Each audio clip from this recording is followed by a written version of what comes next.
Bismillahirrahmanirrahim. Assalamualaikum warahmatullahi wabarakatuh.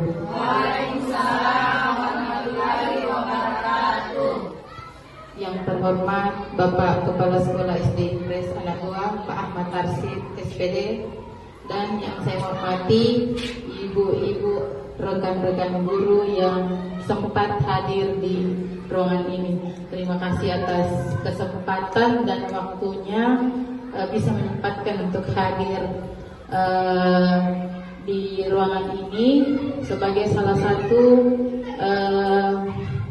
pemenuhan tugas untuk saya dalam mengikuti kegiatan guru penggerak angkatan 9. Bisa tepuk tangan, Ibu? Terima kasih atas tepuk tangannya, Ibu. Untuk selanjutnya saya persilahkan kepada Bapak Kepala Sekolah Pak Ahmad Arsid untuk membuka lebih awal kegiatan designasi guru penggerak budaya positif untuk hari ini. Kepada Bapak saya persilahkan dengan hormat. Ya, terima kasih. Assalamualaikum warahmatullahi wabarakatuh. Alhamdulillah, rabbil alamin, assalatu wassalamu ala asyrafil anbiya'i wal mursalin wa ala alihi wa sahbihi ajma'in, amma ba'd. Rabbi shrah li sadri wa yassir li amri wa hlul 'uqdatam min lisani yafqahu qawli. Yang saya hormati Bapak Ibu guru SD Impres Anak Goa, yang saya hormati dan saya banggakan calon guru penggerak angkatan 9 Ibu Nur Rahma SPD. Ya, jadi alhamdulillah hari ini kita bisa berkumpul di tempat ini guna untuk mengikuti diseminasi TGP angkatan 9 terkait dengan menyebarkan pemahaman dan penerapan pengalaman budaya positif. Ya, jadi ini adalah salah satu tugas dari calon guru penggerak untuk membuat diseminasi di sekolah agar kita semua paham apa itu budaya positif. Jadi ini adalah salah satu tugasnya supaya kita semua bukan hanya dirinya saja yang tahu, tapi dia harus menyebarkan ilmu yang telah diperoleh melalui diseminasi hari ini. Jadi saya juga perlu berterima kasih kepada Ibu Rahma. Jadi saya ulangi, saya berterima kasih kepada Ibu Rahma atas kesediaan waktunya untuk menyampaikan informasi yang telah mereka dapatkan di CGP angkatan 9. Ya, jadi saya juga harapkan kepada teman-teman yang memenuhi syarat untuk mendaftar CGP, silakan kita mendaftar karena sekarang sudah ada pendaftaran CGP angkatan 11. Ya, jadi kita harus semangat untuk mendaftar supaya kita juga bisa ikut di belakangnya Bu Rahma. Jadi bukan hanya 1-2 orang penggerak di sekolah, tapi banyak penggerak. Gitu. Jadi terutama yang sudah memenuhi syarat, karena biasa juga ada teman-teman mau mendaftar tapi belum memenuhi syarat. Jadi yang memenuhi syarat, ayo kita mendaftar. Kita ada di angkatan ke-11. Ya. Mungkin itu saja. Jadi mari kita bersama-sama membuka acara hari ini dengan melafazkan basmalah. Bismillahirrahmanirrahim. Oke, selanjutnya saya serahkan kepada Ibu Nur Rahma. Ya, terima kasih Pak atas sambutan untuk kegiatan hari ini, dan untuk mengefisienkan waktu, Bismillah, kita masuk di kegiatan inti saya pada hari ini. Tapi sebelumnya, bagaimana Bapak Ibu SD Impres Anak Goa, masih semangat? Semangat. Iya, karena sudah menunjukkan pukul 9:30, mungkin ada yang sudah mengantuk, tapi saya yakin ibu-ibu di SD Impres Anak Goa semuanya semangat. Bismillah. Ya. Untuk masuk ke sesi berikutnya, saya mau briefing dulu Ibu, 1 menit. Bisa Bapak Ibu? Bisa. Iya, springnya itu begini. Silakan Bapak Ibu berdiri dulu. Tabek Bapak Ibu berdiri. Springnya itu judulnya hari ini yaitu menangkap Eli. Jadi dalam satu kelompok ada 3 kelompok. Satu tangan kanan itu tangan kanan modelnya begini, dan tangan yang satu hanya telunjuknya. Jadi iya, pokoknya tangan tak satu begini, tangan yang satu itu begini Bapak Ibu. Iya, jadi iya, satu tangan tak ya telunjuk, satu tangannya di atas. Iya, ini telunjuk Bapak Ibu. Iya. Jadi setiap saya bilang Eli, yang di sebelah tadi ya, begitu Bu. Iya. Jadi setiap saya mengeluarkan kata Eli, harus ditangkap tangannya teman tak yang di sebelah tak. Iya. Iya. Bisa kita coba dulu. Pada suatu hari, ya. Jadi yang ada Eli di dekatnya harus ditangkap. Kalau saya bilang ada kata Eli, pada suatu hari Vira bermain dengan 3 anjingnya di taman. Anjing Vira tersebut bernama Elo, Ella, dan Eli.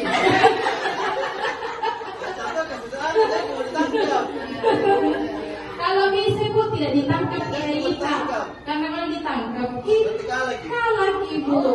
Kalau bisa, tapi jangan sampai bukan gara-gara Eli ini. Kalau sudah mengerti semua, kita mulai Ibu di. Kita mulai. Boleh dikasih ke atas, dikasih ke bawah. Yang penting dia tidak tangkap. Jadi akan tangkap. Tapi kalau ada yang tidak konsen, tidak kasih kemana-mana itu Elinya, berarti bisa ditangkap. Iya. Oke, dimulai. Pada suatu hari, Ibu Vira membawa 3 anjingnya bermain di taman. Di taman yang dimana taman itu banyak terdapat anjing. Tapi hari itu Ibu Vira membawa 3 anjingnya. Anjing yang pertama bernama Eva. Anjing yang kedua bernama Elo. Belum. Tetapi ada satu anjing yang tidak tahu di mana keberadaannya. Ternyata anjing yang satu yang bernama Eli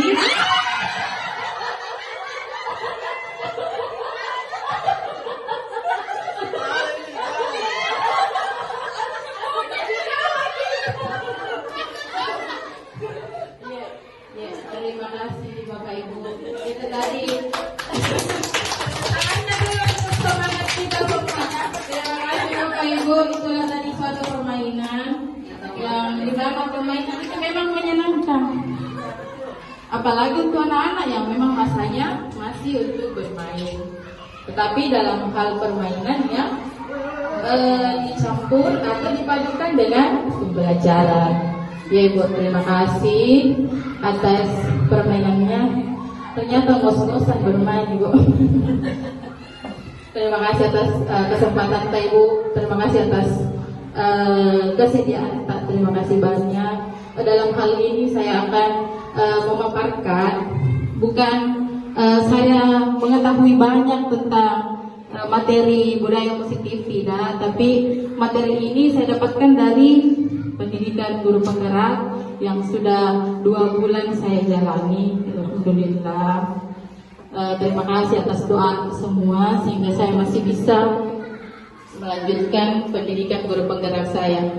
Dan untuk diseminasi hari ini topiknya yaitu ada pada modul 1.4 yaitu budaya positif. Jadi kegiatan hari ini yaitu budaya positif yang insya Allah bisa diimplementasikan di sekolah kita SD Impres Anak Gua.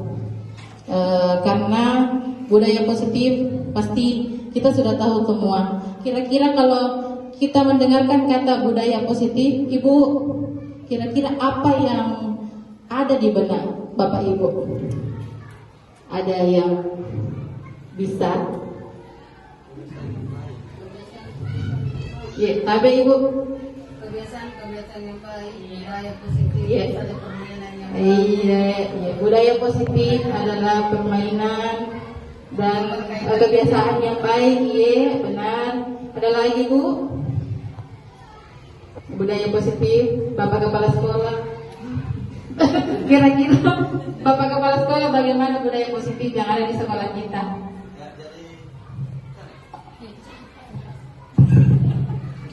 Ya, terima kasih. Jadi budaya positif itu adalah, kalau kita berbicara tentang budaya, berarti itu adalah suatu kebiasaan yang terus menerus kita laksanakan. Jadi dari budaya yang baik terus menerus kita terapkan di sekolah kita. Nah, itu menurut saya Bu Rahma. Terima kasih Pak. Jadi menurut saya penanaman budaya positif atau kegiatan budaya-budaya positif yang bisa dilakukan di sekolah itu menurut saya sangat bagus karena bisa menanamkan karakter siswa dan bagaimana karakternya itu ke depan agar bisa lebih baik lagi. Tapi Pak bisa dilanjutkan. Ya, untuk hari ini konsep inti budaya positif yang saya dapatkan dari kegiatan atau pendidikan guru penggerak yaitu ada 8. Ada perubahan paradigma belajar, kebutuhan dasar manusia, disiplin positif, motivasi perilaku manusia, nilai-nilai kebajikan, posisi kontrol guru, keyakinan kelas, dan segitiga restitusi. Itu adalah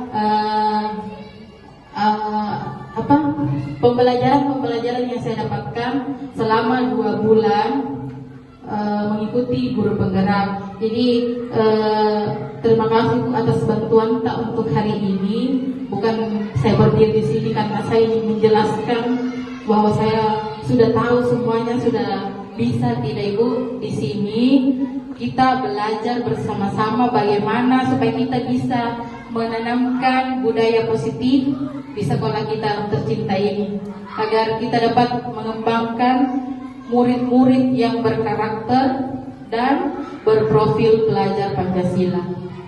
Ya, masih semangat Ibu? Masih semangat Ibu Di? Iya. Tapi Pak, selanjutnya ya. Pembelajaran dengan paradigma baru. Pembelajaran dengan paradigma baru merupakan pembelajaran yang dirancang berdasarkan prinsip pembelajaran berdiferensiasi, sehingga para peserta didik belajar sesuai kebutuhannya berdasarkan tahap perkembangan sesuai teori psikologi modern untuk mewujudkan profil pelajar Pancasila. Jadi profil pelajar Pancasila di sini yaitu ada beriman dan bertakwa, bermandiri, bernalar kritis, kreatif, bergotong royong, dan berkebinekaan global. Jadi itu adalah tujuan dari mewujudkan bagaimana supaya murid-murid kita, peserta didik kita dapat berprofil pelajar Pancasila. Jadi kita sebagai guru yang menuntut mereka agar bisa berprofil pelajar Pancasila dan berkarakter yang baik. Selanjutnya Pak Nabe. Ya, di sini miskonsepsi tentang teori kontrol. Miskonsepsi tentang teori kontrol ini, di mana kita kadang-kadang guru itu biasa harus kita yang mengontrol anak-anak. Kita bukan memaksa, seperti ingin mengatur mereka, ingin bahwa mereka harus sesuai dengan apa yang kita inginkan. Kita harus tidak ribut. Pokoknya kita mengontrol siswa supaya dia berbuat dengan sesuai apa yang kita inginkan. Sebenarnya di sini kita harus mengontrol bagaimana kita menjadi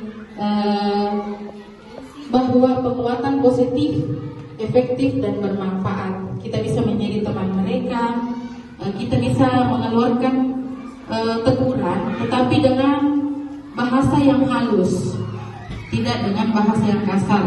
Karena dengan kata-kata kadang juga siswa bisa terluka dengan kata-kata yang kita keluarkan.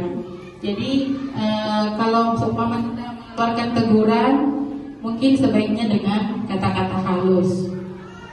Pasti semua Bapak Ibu guru berpengalaman dalam hal ini. Kadang kita sebagai seorang guru pernah mengeluarkan kata-kata yang kasar, tapi itu kita tujukan agar anak itu menjadi yang lebih baik.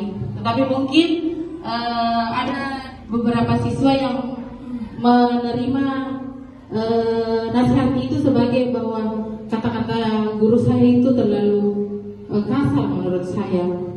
Tetapi sebenarnya kita menunjukkan untuk agar dia lebih baik lagi ke depannya. Terus ilusi bahwa kritik dan membuat bersalah mampu menguatkan karakter. Nah, biasanya ini kita lakukan, membuat rasa bersalah. Kita mengeluarkan kata-kata, misalnya siswa yang tidak mengumpulkan tugas, kita mengeluarkan kata-kata yang sifatnya itu seperti mengancam atau membuat kita merasa bersalah sendiri. Kenapa saya berkata sedemikian itu kepada siswa saya?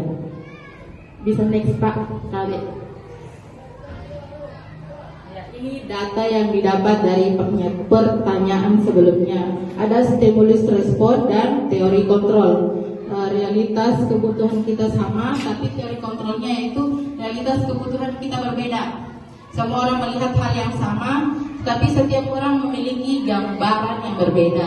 Kita mencoba mengubah orang agar berpandangan sama dengan kita, tetapi nyatanya kita berusaha memahami pandangan orang lain tentang dunia.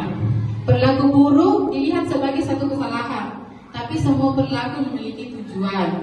Orang lain bisa mengontrol saya, teori kontrolnya hanya Anda yang bisa mengontrol diri Anda sendiri. Hanya kita yang bisa mengontrol diri kita, mau berbuat apa dan berkata apa. Saya bisa mengontrol orang lain, Anda tidak bisa mengontrol orang lain.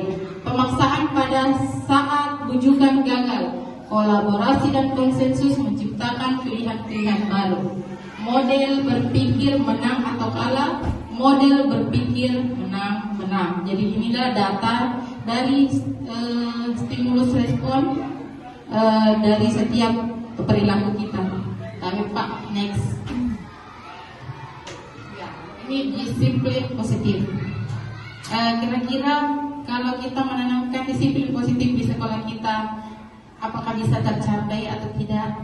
Bapak Ibu, kira-kira ini ke depannya, apakah kita bisa menanamkan budaya positif untuk ke depannya? Insya Allah kita bersama-sama bekerja sama agar dapat mewujudkan budaya positif di sekolah kita, agar SD Impresa Nagoa dapat mewujudkan peserta didik yang berprofil belajar Pancasila, insya Allah. Ya, di sini disiplin berasal dari kata disiplina, yang artinya belajar. Disiplin mengacu pada disiplin diri yang memiliki tanggung jawab terhadap apa yang dilakukannya berdasarkan nilai-nilai yang diyakini. Yang kedua, disiplin positif merupakan salah satu cara penerapan disiplin yang bertujuan untuk menumbuhkan kesadaran serta memberdayakan peserta didik tanpa imbalan penghargaan atau reward ataupun ancaman. Sebagai pendidik, tujuan kita dalam menciptakan peserta didik yang memiliki disiplin diri sehingga mereka berperilaku mengacu kepada nilai-nilai kebajikan universal dan memiliki motivasi intrinsik dalam perubahan perilaku ke arah yang lebih baik. Jadi disiplin positif di sini merupakan suatu tujuan di mana kita harus atau bisa mewujudkan peserta didik yang memiliki disiplin diri. Silakan Pak selanjutnya. Nilai-nilai kebajikan. Nilai yang disepakati bersama lepas dari suku bangsa, agama, bahasa maupun latar belakangnya. Contoh nilai kebajikan. Profil pelajar Pancasila. Ya, profil pelajar Pancasila sudah kita tahu semua, yaitu suatu proyek pada kurikulum Merdeka di mana kita harus membentuk siswa yang beriman dan bertakwa kepada Tuhan Yang Maha Esa, siswa yang berakhlak mulia, berkebinekaan global, gotong royong, mandiri, kreatif dan bernalar kritis. Jadi kalau semua sudah ada pada dalam diri siswa, insya Allah kita sudah mewujudkan atau menciptakan dan menghasilkan siswa yang berprofil pelajar Pancasila. Selanjutnya Pak, kebutuhan dasar manusia. Kebutuhan dasar manusia adalah segala sesuatu yang kita lakukan untuk mendapatkan apa yang kita inginkan. Seluruh tindakan yang kita lakukan memiliki tujuan tertentu. Dan semua usaha terbaik yang kita lakukan adalah dalam rangka agar kebutuhan dasar kita terpenuhi dengan baik. Tabel Pak selanjutnya. Ya, 5 kebutuhan dasar manusia. Yang pertama itu kesenangan. Sebagai manusia kita membutuhkan yang namanya kesenangan, baik kesenangan batin maupun kesenangan lahir. Kesenangan batin sangat perlu karena dengan batin kita bahagia, pekerjaan apapun yang kita akan lakukan pasti akan terselesaikan dan kita akan menjalaninya dengan baik, dengan lancar. Betul Ibu Di? Iya. Nah, yang kedua, cinta dan kasih sayang. Cinta dan kasih sayang ini yang paling perlu juga. Kalau orang Korea bilang apa Ibu? Sarangeo. Kalau orang Makassar bilang apa Bu kalau cinta? Sarang. Saya kira cendol atau tape. Iya, cinta dan kasih sayang, apalagi yang sudah ada pasangannya, yang belum ada pasangannya, didoakan segera ada cinta dan kasih sayangnya. Yang ketiga yaitu kebebasan. Kebebasan dalam hal positif ya Bu, bukan dalam hal kebebasan yang luas seluas-luasnya. Karena manusia butuh kebebasan. Kita semua butuh kebebasan, tapi kebebasan yang berdampak positif bagi kita, bukan kebebasan yang tidak perlu, kebebasan yang membuang-buang waktu, tetapi kebebasan dalam arti kita dapat melakukan hal yang kita inginkan dan hati kita menjadi tenang. Dan yang keempat yaitu penguasaan.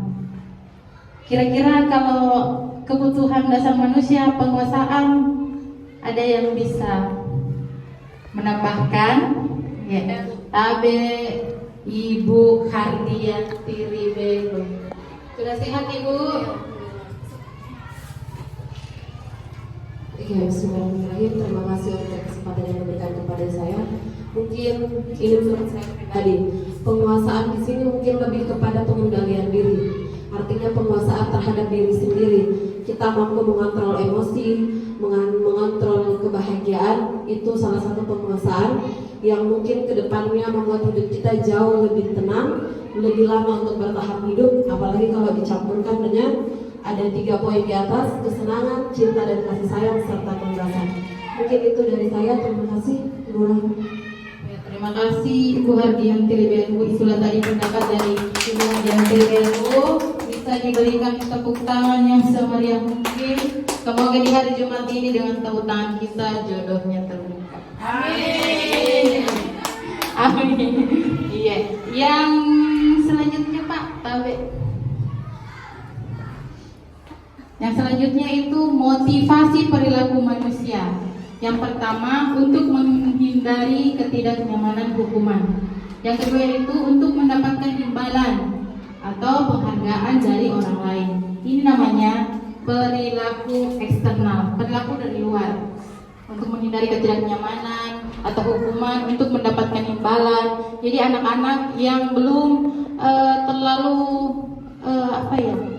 seperti anak yang tertekan, belum ada motivasi dari dalam dirinya, sehingga masih tergolong dalam motivasi eksternal. Tapi kalau dalam untuk menjadi orang yang mereka inginkan dan menghargai diri sendiri, motivasi eksternal, sehingga kita harus mewujudkan motivasi yang mereka inginkan yang dari dalam diri anak-anak kita, yang disebut dengan motivasi internal. Tapi Pak, 5 posisi kontrol guru. Ini yang terakhir saya pelajari waktu lokakarya kedua. Di sini banyak pembelajaran untuk kita bersama-sama bisa pelajari, bersama-sama kita bisa renungi. Yang ternyata kalau kita memberi hukuman kepada anak-anak, itu yang selama ini kita jalankan itu hanya beberapa langkah dari posisi kontrol guru yang kita lakukan. Di sini ada posisi penghukum, pembuat merasa bersalah, teman, pemantau, dan manajer. Jadi ada 5 perlakuan yang dapat kita lakukan saat seorang murid melakukan suatu kesalahan. Tetapi kalau sebelum saya mempelajari ini, mungkin penghukum dan pembuat merasa bersalah itu yang sering saya lakukan. Sampai Pak bisa dilanjut lagi. Ya, di sini ada pertanyaan, posisi kontrol apakah aku? Kira-kira apakah Bapak Ibu pernah mengucapkan kepada siswa kita di kelas kata-kata seperti di atas? Saya kecewa sekali dengan kamu. Ada yang pernah melontarkan kata-kata kepada peserta didiknya bahwa ya kita kecewa dengan apa yang dia lakukan. Pernah? Iya. Pernah Ibu? Pernah. Kira-kira apa kesalahannya siswa waktu itu Ibu? Kesalahannya diberi tugas. Iya, tapi tidak mengerjakan. Maka kita kecewa, iya. Berarti dalam hal itu kita berada dalam posisi kontrol apa kira-kira? Apakah penghukum? Dari kata-katanya kita bisa lihat, saya kecewa sekali dengan kamu. Kira-kira posisi kontrol apa Ibu? Tapi slide sebelumnya Pak. Iya. Kira-kira dari kata-kata yang tadi, penghukum atau pembuat merasa bersalah, hal yang Ibu pernah lontarkan di dalam kelas. Kalau menurut Ibu Hardianti itu pembuat merasa bersalah. Saya Iya. dibuat merasa bersalah. Iya, pembuat merasa bersalah. Memang hal itu yang selalu kita lakukan selama ini. Nanti kita akan ke tahap selanjutnya. Tahu Pak? Selanjutnya. Iya. Yang kedua, posisi kontrol apakah aku? Apa rencanamu untuk menyelesaikan masalah ini? Kira-kira menghukum? Apa rencanamu? Mengembalikan pemantau juga. Pemantau bisa? Iya. Nggak bisa mantau. Kalau menurut Ibu Anti pemantau, kalau menurut saya juga pemantau. Iya. Karena kita bertanya kepada siswa apa yang kira-kira akan dia lakukan. Sehingga dari itu kita akan memantau apakah benar dia akan memperbaiki kesalahannya. Tapi Pak selanjutnya. Jangan mikirkan kembali lagi kita Pak ditahu semua. Ya, posisi kontrol. Kamu tidak pernah benar melakukannya. Masih di posisi pemantau atau merasa bersalah? Merasa bersalah. Iya, merasa bersalah. Ini saya tampilkan supaya kita bisa melihat atau mengingat-ingat bagaimana kita mengeluarkan kata-kata kepada siswa sehingga kita dapat mengetahui posisi kontrol apa kita pada saat melontarkan kata-kata itu kepada peserta didik kita. Tapi Pak, selanjutnya ayolah lakukan demi Bapak Ibu. Ini masih dalam kontrol pembuat merasa bersalah. Bukan seakan-akan kita takut akan siswa. Kita seakan-akan berbahasa halus kepada siswa. Ayolah nak. Ya boleh juga di sini posisi kontrol kita sebagai teman. Iya, sama seperti kita berbicara kepada teman. Ayolah. Jadi bahasa halusnya dibujuk itu anak-anak dengan tujuan agar mereka bisa ke hal yang lebih baik. Tapi Pak, selanjutnya ya, keyakinan kelas ini juga sangat perlu. Mengapa keyakinan kelas bukan peraturan kelas? Ini juga saya baru dapatkan waktu lokakarya kedua. Karena biasanya saya hanya mengetahui peraturan kelas. Ternyata keyakinan kelas beda dengan peraturan kelas. Kira-kira Bapak Ibu ada yang bisa menjelaskan mengapa keyakinan kelas bukan peraturan kelas? Baik, Bapak Ibu, Bapak Kepala Sekolah mungkin bisa.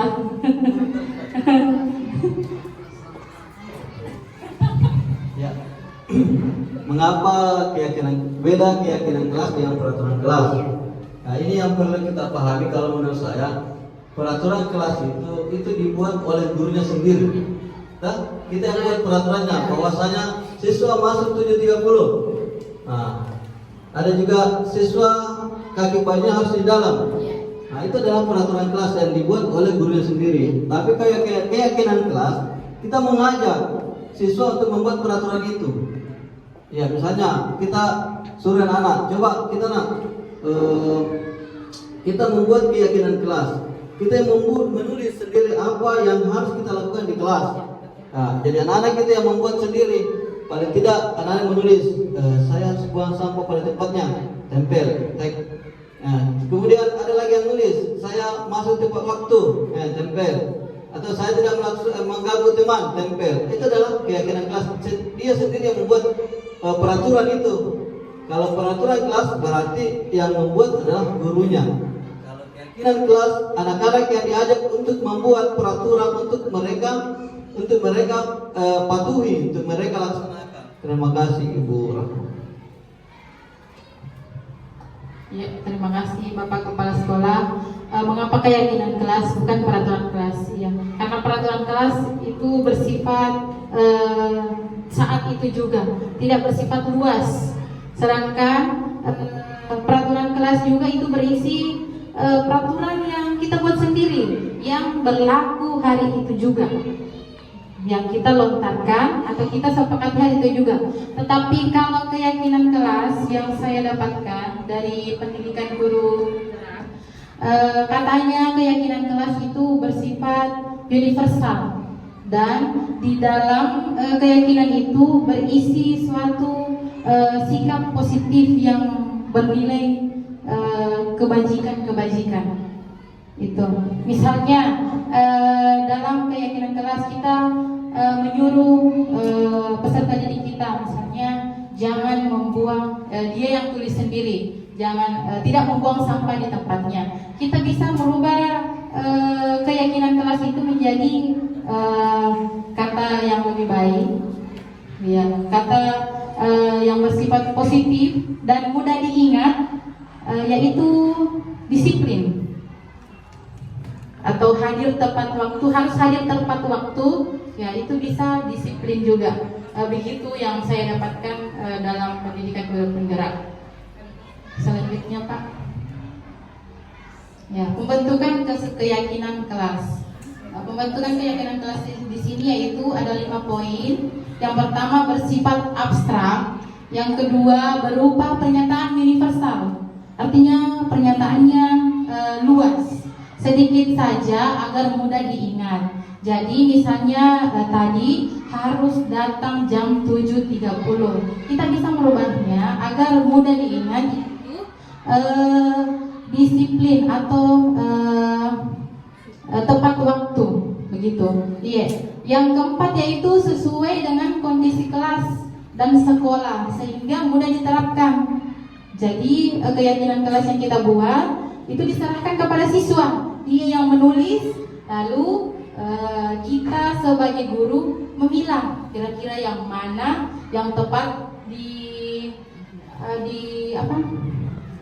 dikondisikan di kelas atau di sekolah kita, keadaan kelas dan sekolah kita serta keadaan siswa-siswa kita.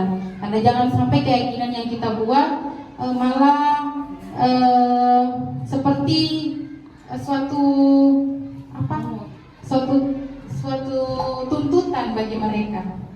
Jadi yang kelima yaitu semua warga sekolah atau warga kelas dilibatkan saat membuat keyakinan kelas. Jadi keyakinan kelas yang kita buat itu adalah hasil kerjasama antara kita dan siswa, sehingga dalam melaksanakannya itu mudah. Selain itu kita juga harus melakukan diskusi dengan kepala sekolah dan rekan-rekan guru yang lainnya. Ya, selanjutnya Pak. Ya, ini adalah segitiga restitusi, suatu proses dialog oleh guru agar dapat menghasilkan murid yang mandiri dan bertanggung jawab. Ini adalah salah satu tugas saya di modul 14 ini, dan saya baru mengetahui bahwa dalam menindaklanjuti suatu kesalahan yang dilakukan oleh peserta didik, ternyata ada 3 metode yang dapat kita lakukan, yaitu namanya segitiga restitusi. Yang pertama yaitu menstabilkan identitas, validasi tindakan yang salah, dan menanyakan keyakinan kelas. Oke Pak. Ya, ini ada salah satu contoh penerapan segitiga restitusi yang sudah saya lakukan. Contoh penerapan segitiga restitusi berikut.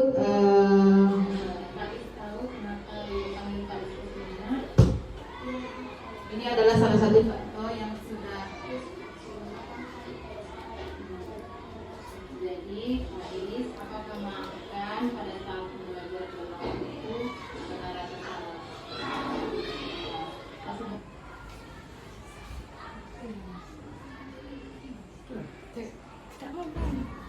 Sebenarnya makan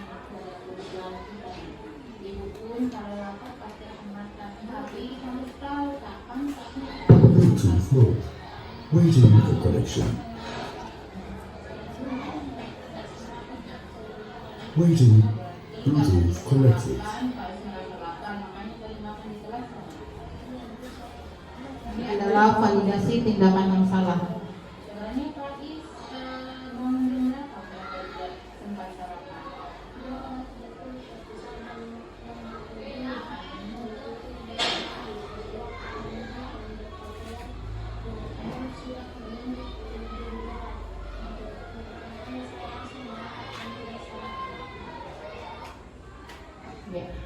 Selanjutnya yaitu menanyakan keyakinan kelas kepada siswa. Apakah Pak masih ingat keyakinan kelas? Waiting. Kalau begitu coba Pak sebutkan apa saja keyakinan kelas yang kita buat di kelas.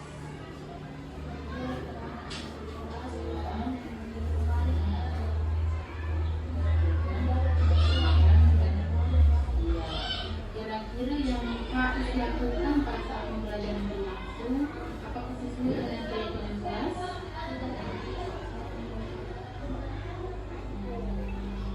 Di sini Ibu tidak Waiting.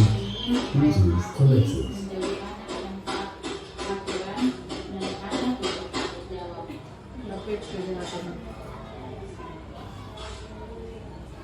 Jadi kira-kira apa yang akan Pak lakukan untuk memperbaiki kesalahan yang Pak lakukan?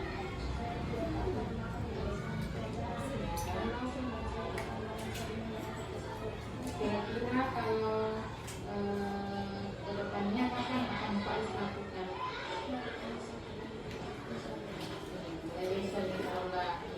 Jadi Pak setelah kejadian ini Ibu harap Pak menjadi anak yang disiplin dan bertanggung jawab, ya? Ya, terima kasih Mama.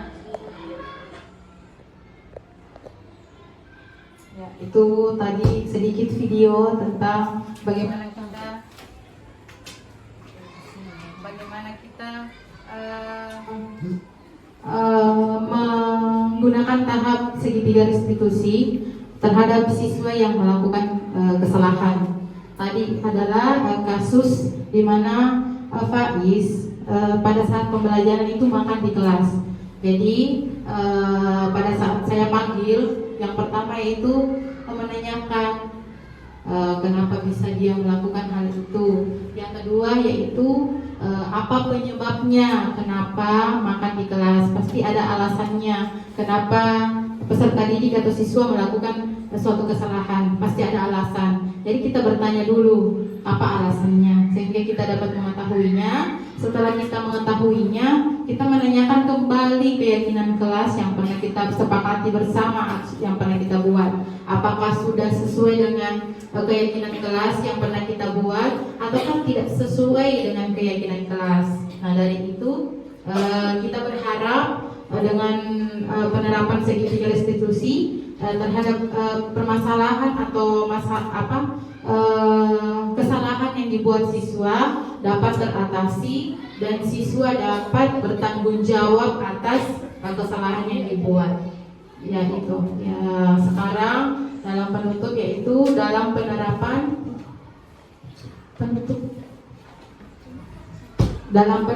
program disiplin positif, hendaknya guru memiliki standar kepribadian profesional dan sosial yang baik, di mana guru mampu merefleksikan dirinya dalam posisi kontrol saat ini, bagaimana perjalanan dirinya sebagai among yang menuntut murid-muridnya menjadi insan yang mandiri, merdeka, dan bertanggung jawab.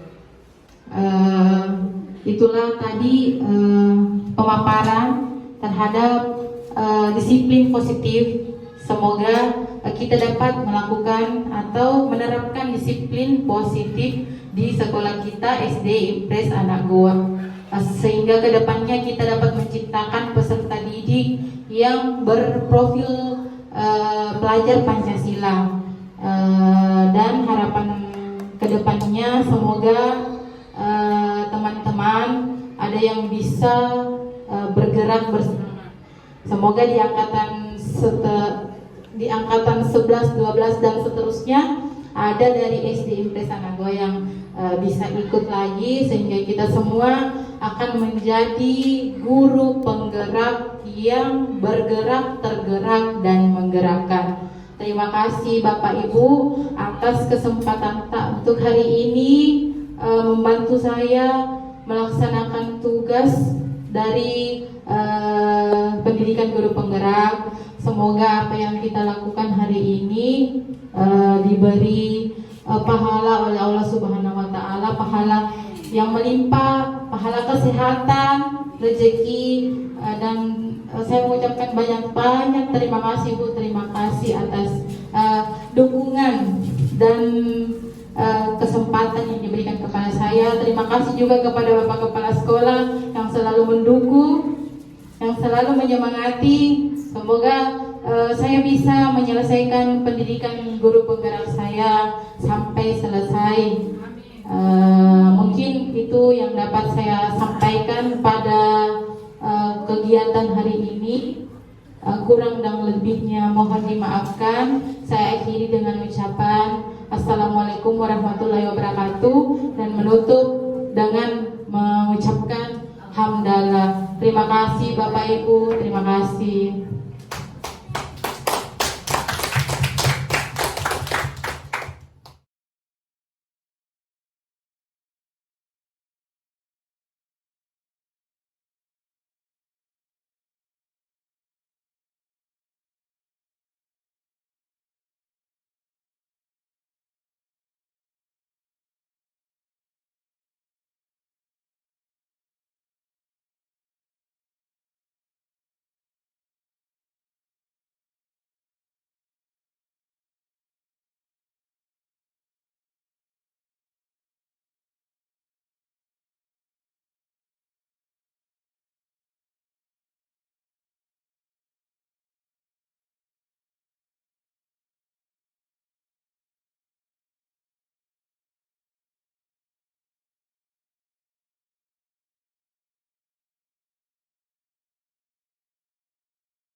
namanya keyakinan kelas. Keyakinan kelas itu seperti hal-hal yang tidak boleh dilanggar di dalam kelas. Misalnya tidak boleh datang terlambat, tidak boleh mengganggu teman. Itu namanya keyakinan kelas. Sama dengan peraturan, tetapi keyakinan kelas itu bersifat nilai-nilai kebajikan. Bisa dipaham? Ya, sebentar Ibu akan bagikan ini. Ya, satu orang satu, kalian akan menulis di sini apa-apa saja keyakinan kelas tak kira-kira. Yang pertama, misalnya kalian tulis tidak datang terlambat, tidak makan di kelas. Itu namanya keyakinan kelas.